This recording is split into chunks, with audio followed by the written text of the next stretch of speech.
Hare Krishna viewers, welcome to my YouTube channel. आज मैं आपके साथ 9 से 10 साल के बच्चे के लिए पेप्लम टॉप की वीडियो शेयर करूंगी।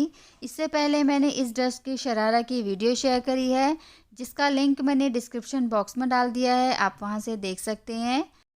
मेरी वीडियो को लाइक, शेयर और सब्सक्राइब ज़रूर कीजिएगा और बेल आइकन को भी दबा दीजिएगा, ताकि आने वाली हर वीडियो की नोटिफिकेशन आपको मिल सके और मुझे मोटिवेशन मिले, ताकि और अच्छी अच्छी सी ऐसी वीडियोज़ मैं आपके लिए बनाऊँ। तो अब हम वीडियो स्टार्ट करते हैं। अब ये देखिए व्यूवर, शरारा बनाने के बाद मेरा इतना कपड़ा बच गया है। एक्चुअली ये जो कपड़ा था ये मेरा डिज़ाइनर नेट था, ये मेरा प्लेन नेट नहीं था। अगर आपका प्लेन नेट है तो आप कहीं से भी कोई भी कटिंग कर सकते हैं। मेरा डिज़ाइनर नेट होने के कारण मेरे को बहुत ही सोच समझ के करना था कटिंग, क्योंकि इसका बॉटम का पार्ट कुछ और है, जैसे ये है, इसका बॉटम का पार्ट काफ़ी हैवी है इसकी। तो अगर ये हमारा बॉटम पार्ट में ही आए, जैसे शरारा के बॉटम की तरफ आए या पेप्लम टॉप के बॉटम की तरफ आए, तभी ये अच्छा लगेगा। तो उस हिसाब से हमारी इसकी कटिंग होती है। प्लेन नेट में हमें ज़्यादा सोचने की ज़रूरत नहीं पड़ती कि हमें कौन सा पार्ट किस जगह लगाना पड़ता है। तो इसमें हमें काफ़ी सोचना पड़ता है, तो इस हिसाब से मैंने इसकी कटिंग करी थी।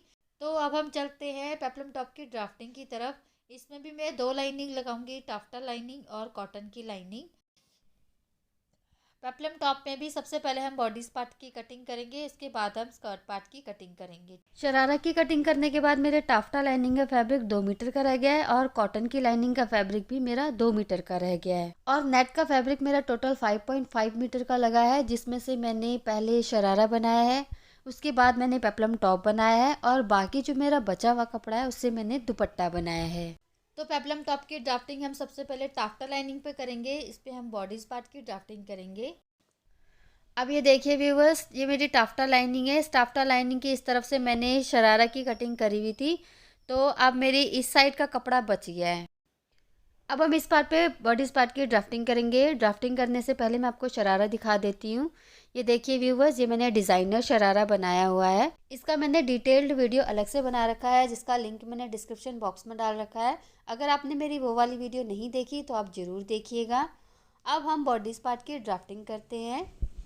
सबसे पहले मैं फ्रंट बॉडीज पार्ट के लिए कपड़ा कट करूंगी। सबसे पहले हम बॉडीज पार्ट के लेंथ की मार्किंग करेंगे। बॉडीज पार्ट की लेंथ मैं 14.5 इंच पे रख रही हूँ। ठीक है, ये हमारी बॉडीज पार्ट की लेंथ है और इस साइड को हमारे बॉडीज पार्ट की चौड़ाई है। तो बॉडीज पार्ट की चौड़ाई मैं 17 इंच पे रख रही हूँ। अब मैं इन्हीं सारे निशानों को आगे भी लगा दूंगी और सीधी लाइन खींच लूंगी और फिर हम इसकी कटिंग कर देंगे। अब ये देखिए, फ्रंट बॉडीज पार्ट के लिए मैंने कपड़ा कट कर दिया है। अब हम बैक बॉडीज पार्ट के लिए कपड़ा कट करेंगे। बैक बॉडीज पार्ट के लेंथ फ्रंट बॉडीज पार्ट से ½ इंच एक्स्ट्रा होता है। तो मैंने फ्रंट बॉडीज पार्ट की लेंथ 14.5 इंच ली थी, तो मैं बैक बॉडीज पार्ट की लेंथ 15 इंचेस लूंगी। अब हम बैक बॉडीज पार्ट की चौड़ाई का निशान लगाएंगे। बैक बॉडीज पार्ट पे मैंने जिप लगानी है, तो हम बैक बॉडीज पार्ट का जो चौड़ाई है वो 1.5 इंच एक्स्ट्रा लेंगे फ्रंट बॉडीज पार्ट से। मैंने फ्रंट बॉडीज पार्ट की चौड़ाई 17 इंच ली थी, तो मैं इसकी चौड़ाई 18.5 इंच लूँगी। इसके बाद हम इन सारे निशानों को आगे भी लगा देंगे, फिर सीधी लाइन लगा दूंगी, उसके बाद इसकी कटिंग कर दूंगी। अब ये देखिए, बैक बॉडीज पार्ट के लिए भी मैंने फैब्रिक कट कर दिया है। अब हम बॉडीज पार्ट की ड्राफ्टिंग करेंगे। अब ये देखिए, ये हमारा बैक बॉडीज पार्ट है, इसको मैंने बिल्कुल मिडिल में से इस तरीके से फोल्ड किया हुआ है। और ये हमारा फ्रंट बॉडीज पार्ट है, इसको भी हम बिल्कुल मिडिल में से इस तरीके से फोल्ड करेंगे। ठीक है, इन दोनों को मिडिल में से फोल्ड करने के बाद हमने इनको अच्छे से प्रेस कर लेना है। ठीक है, ताकि ये जो जुड़ी हुई साइड है ये बिल्कुल अच्छे से बैठ जाए दोनों की। अब ये देखिए, ये हमने प्रेस कर दिया अच्छे से। ये हमारा बैक बॉडीज पार्ट है और इसकी ये ओपन साइड है और ये जुड़ी हुई साइड है। और ये हमारा फ्रंट बॉडीज पार्ट है, ये जुड़ी हुई साइड है और ये साइड मेरी ओपन साइड है। जो हमारे बैक बॉडीज पार्ट का ओपन साइड है, उस साइड को हमने फ्रंट बॉडीज पार्ट की जुड़ी हुई साइड रखनी है, इस तरीके से जैसा आपको इस वीडियो में नज़र आ रहा है। और पौने पौने इंच का गैप रखना है हमने इस साइड। ये देखिए, मैं आपको पास से दिखा देती हूँ। ये पौने इंच का गैप हमने रखना है, क्योंकि यहाँ पर हमने जिप को अटैच करना है और हमारे बॉडीज पार्ट के सारे निशान यहाँ से लगेंगे। और ऊपर की पार्ट से भी हमने ध्यान रखना है। बैक बॉडीज पार्ट जो है वो फ्रंट बॉडीज पार्ट से ½ इंच एक्स्ट्रा होता है। सबसे पहले हम तीरे का निशान लगाएंगे। तीरे का निशान मैं 6 इंच पे लगाऊंगी। इसके बाद हम आर्म होल लेंथ का निशान लगाएंगे। आर्म होल लेंथ का निशान भी मैं 6 इंच पे लगा रही हूँ। इस निशान को मैं आगे भी लगा दूंगी और यहाँ पर एक सीधी लाइन खींच लूंगी और यहाँ पर आर्म होल बॉक्स बना देंगे। अब आर्म होल लेंथ का निशान लगाने के बाद चेस्ट लाइन का निशान लगाएंगे। चेस्ट लाइन का निशान भी हम 6 इंच पर ही लगाएंगे। निशान हमारे सारे 1.25 इंच के गैप के बाद से ही शुरू होने चाहिए, इसका हमने ध्यान रखना है। ठीक है, अब इसके बाद हम चेस्ट राउंड का निशान लगाएंगे। चेस्ट राउंड का निशान मैंने 7 इंच पे लगाया है और 1.5 इंच का मैंने सीम अलाउंस लिया है। जो चेस्ट राउंड का निशान हम लगाते हैं वो हमेशा चेस्ट का चौथा भाग लेते हैं। तो चेस्ट हमारी है 28 इंचज़, 28 इंच का चौथा भाग होता है 7। तो चेस्ट राउंड का निशान हमने 7 पे लगाया है। अब हम आर्म होल राउंड का निशान लगाएंगे। आर्म होल राउंड का निशान जब भी हम लगाते हैं तो आर्म होल की लेंथ जितनी भी ली होती है तो उसके मिडल पर हम निशान लगाएंगे। जैसे हमने 6 लिया था तो मैंने 3 इंच पे निशान लगाया। तो जहाँ पर इसका मिडल होता है वहाँ से हमारे आर्म होल की गोलाई शुरू होती है। ये हमने आर्म होल राउंड का निशान लगा दिया है। इसके बाद हम वेस्ट राउंड का निशान लगाएंगे। वेस्ट राउंड का निशान लगाने के लिए हम वेस्ट का चौथा भाग लेते हैं। तो हमारी टोटल वेस्ट है 24 इंचज़। तो 24 इंच का 1/4 होता है 6। तो मैंने 6 पे निशान लगाया है और 1.5 इंच का मैंने सीम अलाउंस लिया है। और अब हम इन सारे निशानों को मिला देंगे। इन सारे निशानों को मिलाने के बाद अब हम आ जाते हैं नेक की तरफ। नेक की चौड़ाई मैं ले रही हूँ 2 इंच। नेक की भी चौड़ाई हमने 1.25 इंच छोड़ के ही लगानी है, जैसे हमने और निशान लगाने हैं। और इसकी गहराई लूँगी मैं 3 इंच। यहाँ पर हम एक छोटा सा बॉक्स बना देंगे। आगे और पीछे का गला मैं सेम बना रही हूँ। और अगर आपने आगे या पीछे का गला छोटा या बड़ा बनाना है तो आप उस हिसाब से निशान लगा सकते हैं। नेक का बॉक्स बनाने के बाद मैं राउंड नेक का निशान लगा दूंगी और फिर इसके बाद हम शोल्डर स्लोप दे देंगे। शोल्डर स्लोप में 1/2 इंच पर दूंगी। फ्रंट पार्ट का शोल्डर स्लोप हमारा अलग लगेगा और बैक पार्ट का शोल्डर स्लोप हमारा अलग लगेगा, क्योंकि बैक पार्ट हमारा फ्रंट पार्ट से 1/2 इंच एक्स्ट्रा है। तो जो हमारा एक्स्ट्रा है वो बैक पार्ट का हमारा अलग लगेगा। ठीक है, अभी मैंने फ्रंट पार्ट का लगाया और ये जो मैं अब लगा रही हूँ ये बैक पार्ट का शोल्डर स्लोप लगा रही हूँ। यहाँ पर हमारे दोनों शोल्डर स्लोप लग गए हैं। अब हम 1/2 इंच की आर्म होल की छटाई करेंगे। ये जो हमने आर्म होल के बिल्कुल मिडल में निशान लगाया था यहीं पर हम 1/2 इंच अंदर को निशान लगाएंगे और हल्का सा यहाँ पर कर्व दे देंगे। और इसकी कटिंग सिर्फ हमारे फ्रंट बॉडीज पार्ट में होती है। यहाँ पर हमारे बॉडीज पार्ट की सारी ड्राफ्टिंग कंप्लीट हो चुकी है। अब हम इसकी कटिंग कर देंगे। पहले हम बैक बॉडीज पार्ट की कटिंग करेंगे, उसके बाद हम फ्रंट बॉडीज पार्ट की कटिंग करेंगे। यहाँ पर हमारे बैक बॉडीज पार्ट की कटिंग हो गई है। अब हम फ्रंट बॉडीज पार्ट की जो एक्स्ट्रा कटिंग है उसकी कटिंग करेंगे। सबसे पहले हम आर्म होल की छटाई करेंगे और शोल्डर स्लोप की कटिंग करेंगे।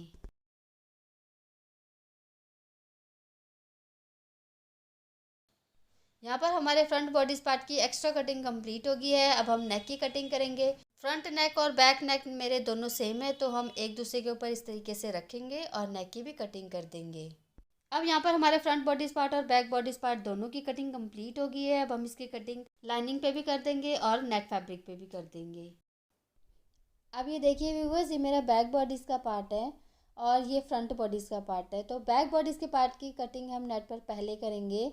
अब नेट के फैब्रिक की ये जो किनारी है ये मेरी बिल्कुल प्लेन है, तो मैं इसको बैक बॉडीज़ के पार्ट की चेन की साइड को रखूँगी ताकि चेन को लगाने और खोलने में हमें कोई दिक्कत ना हो। एम्ब्रॉयडरी वाला पार्ट हम चेन की साइड को लगाते हैं तो चेन लगाने और खोलने में इसकी एम्ब्रॉयडरी हमारी अड़ जाती है। अब ये देखिए मैंने नेट के फैब्रिक को नीचे से फोल्ड किया है। ये मेरी जुड़ी हुई साइड है और इस साइड मेरे नेट के फैब्रिक की ओपन साइड है। और ये जो हमारे नेट वाले फैब्रिक की प्लेन वाली किनारी है इस साइड को हमने बैक बॉडीज पार्ट के जिप वाला पार्ट रखना है।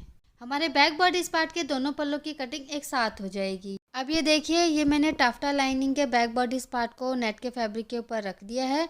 अब हम इसी शेप में इसकी कटिंग कर देंगे। यहाँ पर हमारे बैक बॉडीज पार्ट के दोनों पल्लों की कटिंग कंप्लीट हो चुकी है। ये जो नीचे से जुड़ी हुई साइड थी अब मैं नीचे से भी कटिंग करके इसको दोनों अलग अलग कर दूंगी। अब हम फ्रंट बॉडीज़ के पार्ट की नेट के फैब्रिक में कटिंग करेंगे। अब ये देखिए नेट के फैब्रिक के ऊपर मैंने फ्रंट बॉडीज़ पार्ट रख दिया है। अब हम इसी शेप में नेट के फैब्रिक की कटिंग कर देंगे।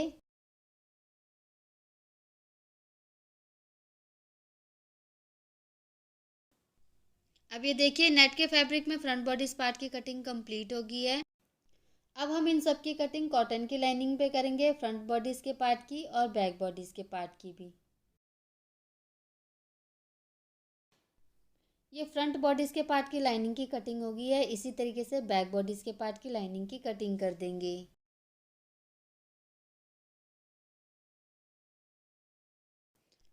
ये देखिए बैक बॉडीज़ के पार्ट की लाइनिंग की कटिंग भी हमारी कंप्लीट हो गई है। यहाँ पर हमारा बॉडीज़ पार्ट कंप्लीट हो गया है। अब हम स्कर्ट पार्ट की कटिंग करेंगे। अब ये देखिए ये हमारा टाफ्टा की लाइनिंग है, इसमें से हम स्कर्ट पार्ट की कटिंग करेंगे। स्कर्ट पार्ट की कटिंग हम सेमी सर्कुलर शेप में करेंगे। तो हम टाफ्टा लाइनिंग के लेंथ के साइड से 22 इंच पर मार्क करेंगे और यहीं से हम टाफ्टा लाइनिंग को फोल्ड कर देंगे। यहाँ पर हमने टाफ्टा लाइनिंग को अच्छे से फोल्ड करके बिछा दिया है। इस साइड हमारे कपड़े की ओपन साइड है और ऊपर के कॉर्नर की साइड को सेंटर मानकर हमने राउंड सर्कल में निशान लगाना है। ये मैं 22 इंच पे राउंड सर्कल पे निशान लगा दूंगी। ये मैंने 22 इंच पे राउंड सर्कल पे निशान लगा दिया है। अब हम वेस्ट का निशान लगाएंगे। वेस्ट 24 इंच है और मैं सेमी सर्कल में स्कर्ट पार्ट की कटिंग कर रही हूँ, तो मैं 3.14 से डिवाइड करूँगी तो हमारा आंसर आता है 7.64। तो जितना भी हमारा आंसर आता है उसमें से आधा पौना इंच कम कर कर हम राउंड सर्कल में निशान लगाते हैं। तो जैसे मेरा आता है 7.64, तो 7.5 के करीब आता है, तो मैं उसमें से आधा इंच कम कर दूँगी तो मेरा आता है 7। तो मैं 7 इंच के रेडियस पे राउंड सर्कल का वेस्ट का निशान लगा दूँगी। अब ये देखिए मैंने वेस्ट का निशान लगा दिया है। अब हम इन दोनों सर्कल की कटिंग कर देंगे।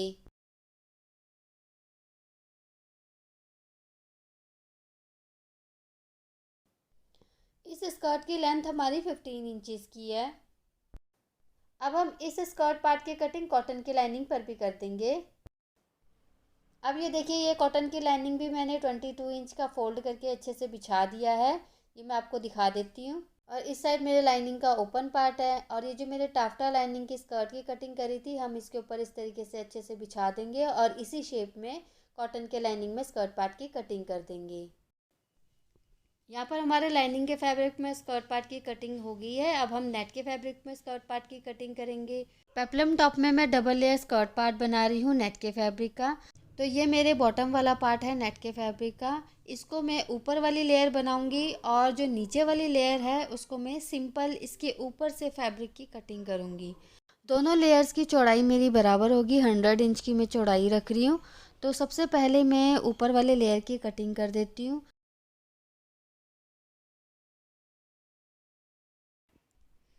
तो अब ये देखिए यहाँ पर मेरा 50 इंच आ गया है। यहाँ पर से मैं फैब्रिक को इस तरीके से फोल्ड कर दूँगी और बिल्कुल बराबर बिछा के आपको दिखा देती हूँ। तो अब ये देखिए 50 इंच का कपड़ा मैंने डबल में फ़ोल्ड करके रख दिया है। हमारा टोटल ये 100 इंच हो गया। अब मैं इसको एक और बार फोल्ड कर दूँगी ताकि कटिंग करते हुए मेरे को आसानी हो जाए। अब ये देखिए ये मैंने कपड़े को अच्छे से बिछा दिया है। सबसे पहले मैं नीचे का प्लेन पार्ट यहाँ से कट कर दूँगी। अब ये देखिए नीचे मैंने निशान लगा दिया है।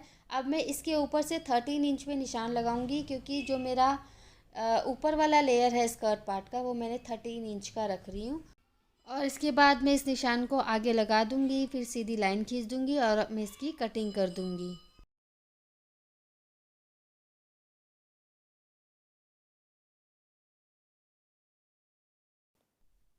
अब ये देखिए ये हमारे ऊपर वाले लेयर की स्कर्ट पार्ट की कटिंग कंप्लीट हो गई है। अब मैं इसके ऊपर से ही दूसरे लेयर की कटिंग करूँगी। स्कर्ट पार्ट के दूसरे लेयर की भी मैंने सेम चौड़ाई रखनी है, बस उसकी लेंथ हमारी थोड़ी सी अलग होगी। स्कर्ट पार्ट के नीचे वाले लेयर की लेंथ में 16 इंच रख रही हूँ, तो मैं 16 इंच पे निशान लगा दूंगी और फिर हम इसकी भी कटिंग कर देंगे।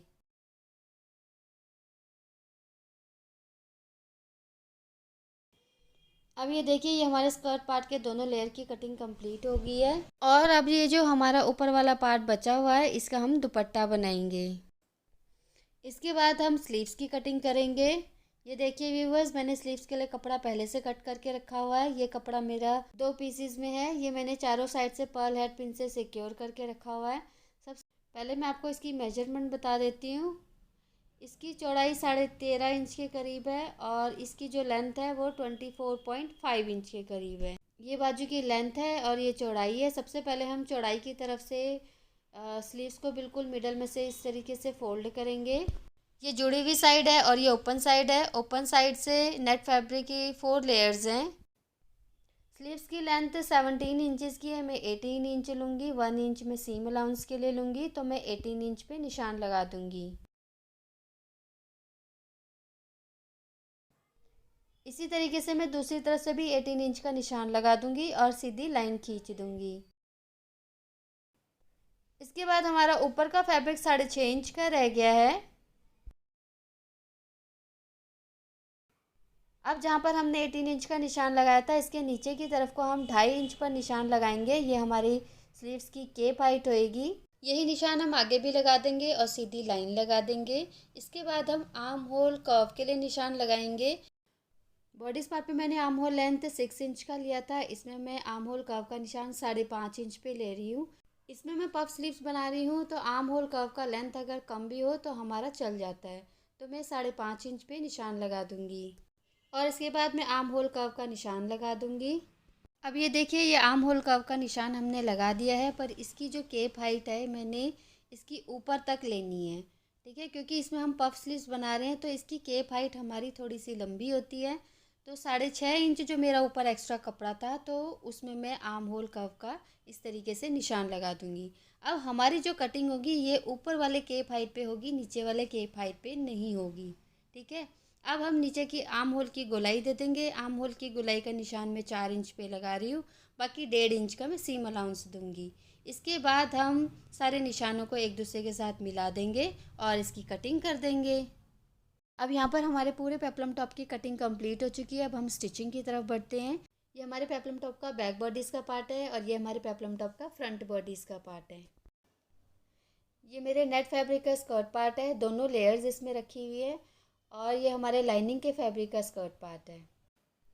अब ये जो ड्रेस है इसकी मैंने कटिंग जैसे रेडीमेड कपड़ों की कटिंग होती है उस तरीके से करनी है। तो इसकी स्टिचिंग पे आप ध्यान दीजिएगा। इसमें मैंने लाइनिंग की स्टिचिंग अलग करनी है। ठीक है, और जो मेन फैब्रिक की स्टिचिंग वो अलग करनी है। मेन फैब्रिक क्या होगा, एक तो मेरा ये टाफ्टा फैब्रिक होगा और नेट का फैब्रिक, ये दोनों मेरे मेन फैब्रिक होंगे। और ये जो कॉटन की लाइनिंग है ये हमारी अलग लाइनिंग होगी। ठीक है, जैसे ये जो टाफ्टा का फैब्रिक है और जो मेरा नेट का फैब्रिक है, इन दोनों को हमने एक दूसरे के साथ पूरी किनारी पे हमने सिलाई लगा के एक फैब्रिक बनाना है। जैसे मेरा फ्रंट बॉडीज़ का पार्ट का टाफ्टा लाइनिंग है और नेट फैब्रिक है, इन दोनों को एक दूसरे के ऊपर इस तरीके से रख के किनारी पे सिलाई लगा देनी है और एक फैब्रिक बना देना है। और ये जो कॉटन की लाइनिंग है इसकी स्टिचिंग हमारी अलग होगी।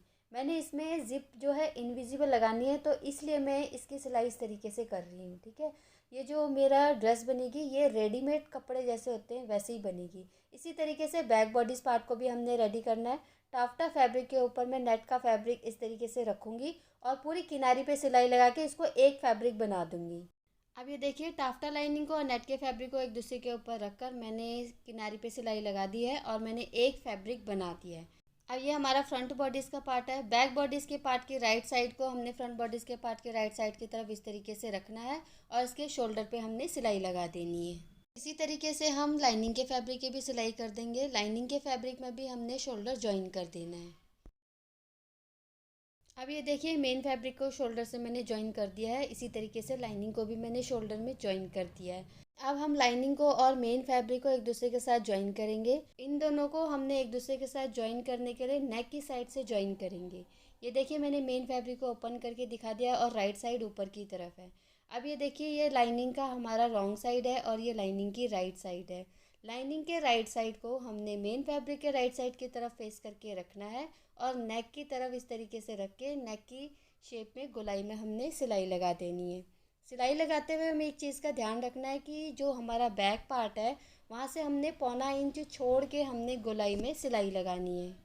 ये 1.25 इंच हमने दोनों तरफ से छोड़ना है, क्योंकि यहाँ पर हमारी ज़िप लगनी है जो कि हमारी इनविजिबल ज़िप लगेगी। वो हमारे इन दोनों के बिल्कुल बीच में लगेगी, लाइनिंग और मेन फैब्रिक के बीच में लगेगी। अब ये देखिए, ये हमने नेक की गोलाई पे सिलाई लगा दी है और 1.25 इंच हमने दोनों एंड से छोड़ रखा है। और इसके बाद हम यहाँ पर छोटे छोटे से नॉचेस लगा देंगे और इसके बाद हम इसको राइट साइड की तरफ पलट देंगे। राइट साइड की तरफ पलटने के बाद ये जो हमारा सिलाई वाला पार्ट है इसको पूरा हमें लाइनिंग की तरफ कर लाइनिंग की किनारी पे सिलाई लगानी है। अब ये देखिए, हमने लाइनिंग के किनारे पे सिलाई लगा दी है। इसके बाद हम राइट साइड की तरफ से बिल्कुल नेक की किनारी पर सिलाई लगाएंगे। अब ये देखिए हमने राइट साइड की तरफ को पलट के नेक की किनारे पर सिलाई लगा दी है। अब हम साइड की फिटिंग की सिलाई लगाएंगे। इसमें भी हमने लाइनिंग की सिलाई अलग करनी है और मेन फैब्रिक की सिलाई अलग करनी है। अब ये देखिए ये मेरा मेन फैब्रिक है, ठीक है। इसको हमने मेन फैब्रिक को मेन फैब्रिक के साथ इस तरीके से आमने सामने रखना है और लाइनिंग को हमने लाइनिंग के साथ इस तरीके से रखना है जैसा आपको इस वीडियो में नज़र आ रहा है, और फिटिंग की सिलाई लगा देनी है, ठीक है। ये मेरा एक पार्ट है। अब मैं दूसरे पार्ट को भी इसी तरीके से रखूँगी, लाइनिंग को लाइनिंग के साथ और मेन फैब्रिक को मेन फैब्रिक के साथ। अब ये देखिए ये फिटिंग की सिलाई हमने लगा दी है, लाइनिंग को लाइनिंग के साथ और मेन फैब्रिक को मेन फैब्रिक के साथ। अब यहाँ पर हमारे बॉडीज़ पार्ट की स्टिचिंग लगभग कंप्लीट हो गई है। अब ये देखिए अंदर की साइड से भी देखते हैं लाइनिंग की तरफ से, तो हमारी सिलाई कोई नज़र नहीं आती इसमें। ये जो सिलाई है ये सारी हमारी इनविजिबल सिलाई हुई है। अब हम इसके बाद स्कर्ट पार्ट को अटैच करेंगे बॉडीज पार्ट के साथ। स्कर्ट पार्ट को भी हमने इसी तरीके से अटैच करना है। जो लाइनिंग के पार्ट वाला स्कर्ट पार्ट है वो लाइनिंग के तरफ अटैच करना है, और जो मेन फैब्रिक वाला स्कर्ट पार्ट है वो मेन फैब्रिक के तरफ को अटैच करना है, ठीक है। ये मैं आपको दिखा देती हूँ। अब ये देखिए जैसे मेरा ये लाइनिंग का बॉडीज पार्ट है और ये लाइनिंग की स्कर्ट है, तो ये जो लाइनिंग की स्कर्ट है ये लाइनिंग के बॉडीज पार्ट के साथ अटैच होएगी, और जो ये मेरा मेन फैब्रिक है इस पर हम मेन फैब्रिक की स्कर्ट पार्ट को अटैच करेंगे। इससे पहले हमें मेन फैब्रिक के स्कर्ट पार्ट को पहले रेडी करना पड़ेगा। जैसे ये मेरा टाफ्टा लाइनिंग का स्कर्ट पार्ट है, ये मेरा सेमी सर्कल में कटा हुआ है, और जो मेरा नेट के फैब्रिक का स्कर्ट पार्ट है ये मैंने स्ट्रेट में कट करा हुआ है। और हमारे नेट के फैब्रिक का जो स्कर्ट पार्ट है ये दो लेयर में। सबसे पहले हमने इन दोनों लेयर को एक लेयर में बदलना है, ठीक है। ये मेरा ऊपर वाला लेयर है जो मेरा डिज़ाइनर वाला है, और ये जो है ये मेरा नीचे वाला लेयर है। पहले मैं इन दोनों लेयर्स को एक बनाऊंगी, ठीक है। नीचे वाले को नीचे रखूंगी और ऊपर वाले लेयर को इसके ऊपर रखूंगी, ठीक है। इस तरीके से रखूंगी और मैं इसकी किनारी पर सिलाई लगा दूंगी। सिलाई लगाने के बाद ये दोनों स्कर्ट पार्ट मेरा एक स्कर्ट पार्ट में बदल जाएगा, जिससे मुझे इसको हैंडल करने में बहुत ही आसानी होगी। उसके बाद हमने इसमें कच्चा करना है। कच्चा आप रनिंग स्टिच करके भी कर सकते हैं और मोटा बखिया करके भी कर सकते हैं, ठीक है। पहले मैं आपको इसको सिलाई लगा के दिखाती हूँ। अब ये देखिए ये हमने सिलाई लगा दी है। अब मैं इसमें रनिंग स्टिच करके इसमें कच्चा कर दूंगी। अब ये देखिए इसमें मैंने रनिंग स्टिच करके कच्चा कर दिया है। अब मैं एक तरफ से धागा खींच के इसमें चुन्नटे डाल दूंगी। चुन्नटे डालने के बाद इसको मैं टाफ्टा लाइनिंग के स्कर्ट पार्ट में वेस्ट की साइड से अटैच कर दूंगी। अब ये देखिए नेट के स्कर्ट पार्ट को मैंने टाफ्टा लाइनिंग के स्कर्ट पार्ट के साथ अटैच कर दिया है। अब हम इसको बॉडीज पार्ट के साथ अटैच करेंगे। ये हमारे बॉडीज पार्ट का मेन फैब्रिक है। इसमें भी हमने लाइनिंग वाले बॉडीज पार्ट के साथ लाइनिंग वाला स्कर्ट अटैच करना है, और मेन फैब्रिक वाले बॉडीज पार्ट के साथ मेन फैब्रिक वाला स्कर्ट पार्ट अटैच करना है। जैसे ये मेरा लाइनिंग का स्कर्ट पार्ट है, इसको मैं लाइनिंग के बॉडीज पार्ट के साथ इस तरीके से अटैच करूँगी जैसा आपको इस वीडियो में नज़र आ रहा है। और इसी तरीके से जो हमारा मेन फैब्रिक का स्कर्ट पार्ट है उसको मेन फैब्रिक के बॉडीज पार्ट के साथ अटैच करना है। राइट साइड को हमने राइट साइड की तरफ फेस करना है, और जिस तरीके से आपको इस वीडियो में नज़र आ रहा है इस तरीके से हम सिलाई लगा देंगे। अब ये देखिए व्यूअर्स ये मैंने स्कर्ट पार्ट को अटैच कर दिया है।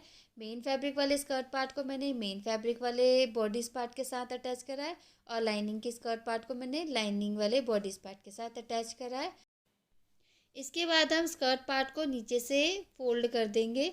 जो हमारा ऊपर वाला स्कर्ट पार्ट है इसको मैं नीचे से इस तरीके से फोल्ड करके सिलाई लगा दूंगी। मैं इसमें पीको कर रही हूँ, आप सिलाई भी लगा सकते हैं, ठीक है। नीचे वाले स्कर्ट पार्ट को हम बाद में करेंगे जब हमारी पूरी स्कर्ट रेडी हो जाएगी। अब ये देखिए ऊपर वाले स्कर्ट पार्ट में मैंने पीको करके रेडी कर दिया है। नीचे वाले स्कर्ट पार्ट की फिनिशिंग हम बिल्कुल लास्ट में करेंगे जब हमारा पेप्लम टॉप बिल्कुल रेडी हो जाएगा। इसके बाद हम इनविजिबल जिप अटैच करेंगे। यहाँ पर हमारी इनविजिबल जिप अटैच होएगी। ये हमारी इनविजिबल जिप है, इसको मैं यहाँ पर अटैच करूँगी। इसका वीडियो मैंने अलग से बना रखा है जिसका लिंक मैंने डिस्क्रिप्शन बॉक्स में दे रखा है, आप वहाँ से देख सकते हैं। इनविजिबल जिप की सिलाई इन दोनों के बीच में होगी, लाइनिंग और मेन फैब्रिक के बीच में, इसलिए हमने लाइनिंग की सिलाई अलग करी है और मेन फैब्रिक की सिलाई अलग करी है।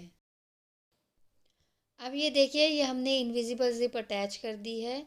इनविजिबल ज़िप की सिलाई ना हमारी राइट साइड से नज़र आती है और ना ही हमारे रॉन्ग साइड से नज़र आती है। अब ये देखिए, ये हमारी कोई भी सिलाई राइट साइड से भी नहीं नज़र आ रही। अब मैं आपको रॉन्ग साइड से भी दिखा देती हूँ। रॉन्ग साइड से भी हमारी ज़िप की सिलाई नज़र नहीं आती है। अब हम स्कर्ट पार्ट की फिनिशिंग करेंगे। सबसे पहले ये जो कॉटन की लाइनिंग है इसको डबल फोल्ड करके सिलाई लगा देंगे। इसी तरीके से जो हमारी टाफ्टा फैब्रिक की स्कर्ट पार्ट है इसको भी डबल फोल्ड करके सिलाई लगा देंगे। और जो हमारी नेट के फैब्रिक है इसमें मैं पीको करूँगी, आप चाहें तो फोल्ड भी कर सकते हैं। इसको हम बाद में करेंगे, सबसे पहले हम इसके स्लीव्स को रेडी कर देते हैं। स्लीव्स हम पफ़ी स्लीव्स बना रहे हैं, तो ये मेरी दोनों स्लीव्स हैं। एक स्लीव्स को मैं आपको रेडी करके दिखाती हूँ, उसमें चुन्नटें डाल के दिखा देती हूँ। दूसरी स्लीव्स को आप उसी तरीके से रेडी कर सकते हैं। सबसे पहले हम स्लीव्स को बिल्कुल मिडल में से इस तरीके से फोल्ड करेंगे और मिडल में हम निशान लगा देंगे। तो मैं मिडल में पर्ल हेड पिन को अटैच कर रही हूँ इस तरीके से। इसके बाद मैं इस बाजू को इस तरीके से खोलूँगी। राइट साइड मेरी ऊपर की साइड है और जो हमारी चुन्नटें डलेंगी वो हम मिडल की तरफ को फेस करेंगे। जैसा आप इस वीडियो में देख पा रहे हैं, ये अभी मैं एक साइड की चुन्नटें डाल रही हूँ, इसी तरीके से दूसरे साइड की भी चुन्नटें डलेंगी। उसका भी फेस हमारा मिडल की तरफ को होना चाहिए। अब यहाँ पर आप देख पा रहे हैं एक तरफ की चुन्नटें हमारी डल गई। अब मैं दूसरी तरफ की चुन्नटें डाल रही हूँ। दूसरी तरफ की चुन्नटों का भी फेस मिडल की तरफ को है। दोनों तरफ की चुन्नटें लगाने के बाद हम इसके ऊपर सिलाई लगा देंगे ताकि हमारी चुन्नटें बैठ जाएं। अब ये देखिए व्यूअर्स, यहाँ पर मैंने चुन्नटों के ऊपर सिलाई लगा दी है और नीचे से भी मैंने बाजू को फोल्ड कर दिया है। इसी तरीके से मैंने दूसरा स्लीव्स भी रेडी कर दिया है। इसके बाद हम बाजू की फिटिंग की सिलाई लगाएंगे। बाजू की फिटिंग की सिलाई लगाने के लिए सबसे पहले हमें स्लीव्स को बिल्कुल मिडिल में से इस तरीके से फोल्ड करना है और स्लीव्स की मोहरी हमारी 4 इंच की है, तो हम 4 इंच पे निशान लगा देंगे और फिर हम इसी निशान के ऊपर सिलाई लगा के इसकी फिटिंग की सिलाई लगा देंगे। दूसरी बाजू को हम इसी तरीके से रेडी कर देंगे। अब ये देखिए व्यूवर्स, मैंने दोनों स्लीव्स की फिटिंग की सिलाई लगा दी है। अब इसके बाद हम इसको बॉडीज पार्ट में अटैच करेंगे। स्लीव्स को अटैच करने के लिए सबसे पहले हमें पेप्लम टॉप को रॉन्ग साइड की तरफ पलटना पड़ेगा और जो हमारी स्लीव्स है उसको राइट साइड की तरफ रखना पड़ेगा। स्लीव्स की राइट साइड को बॉडीज पार्ट के राइट साइड की तरफ फेस करके हमें स्लीव्स को बॉडीज पार्ट के अंदर डालना है, जैसा कि आप इस वीडियो में देख पा रहे हैं। और इसके बाद जो बाजू की फिटिंग की सिलाई है और हमारे बॉडीज पार्ट की फिटिंग की सिलाई है, ये बिल्कुल आमने सामने होनी चाहिए और फिर हमें राउंड सर्कल में सिलाई करके बाजू को अटैच कर देना है। इसी तरीके से दूसरी स्लीव्स को भी हम अटैच कर देंगे। अब ये देखिए व्यूवर्स, ये पेप्लम टॉप में मैंने दोनों स्लीव्स को अटैच कर दिया है और नीचे से भी मैंने इसको पीको कर दिया है। यहाँ पर हमारा पेप्लम टॉप बिल्कुल रेडी हो चुका है और पूरा रेडी होने के बाद मेरा पेप्लम टॉप कुछ इस तरीके का नज़र आता है। अब ये देखिए व्यूवर्स, पेप्लम टॉप की कटिंग और स्टिचिंग कंप्लीट होने के बाद हमारा ये वाला फैब्रिक बचा हुआ है जिससे हम दुपट्टा बनाएंगे। दुपट्टे के लिए मैंने ये नेट का फैब्रिक करीब 1.5 मीटर का लिया हुआ है और नेट का प्लेन पार्ट हम कट करके अलग कर देंगे। आपको मैं इसकी चौड़ाई भी बता देती हूँ।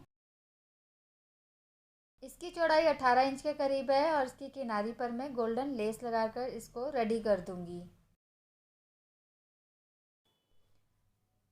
ये हमारी गोल्डन लेस है, इसको मैं इसकी किनारी पर अटैच करके इसको रेडी कर दूंगी। लेस को दुपट्टे की किनारी में किस तरीके से अटैच करा जाता है, इसका फुल ट्यूटोरियल का वीडियो मैंने अलग से बना रखा है। इसका लिंक मैं डिस्क्रिप्शन बॉक्स में डाल दूंगी, आप वहां से देख सकते हैं। अब ये देखिए व्यूवर्स, मैंने दुपट्टे की किनारी पर लेस को लगाकर इसको बिल्कुल रेडी कर दिया है। यहाँ पर हमारी दुपट्टा भी रेडी हो गया है। अब मैं अपने पेप्लम टॉप और दुपट्टे का फुल व्यू आपको दिखा देती हूँ।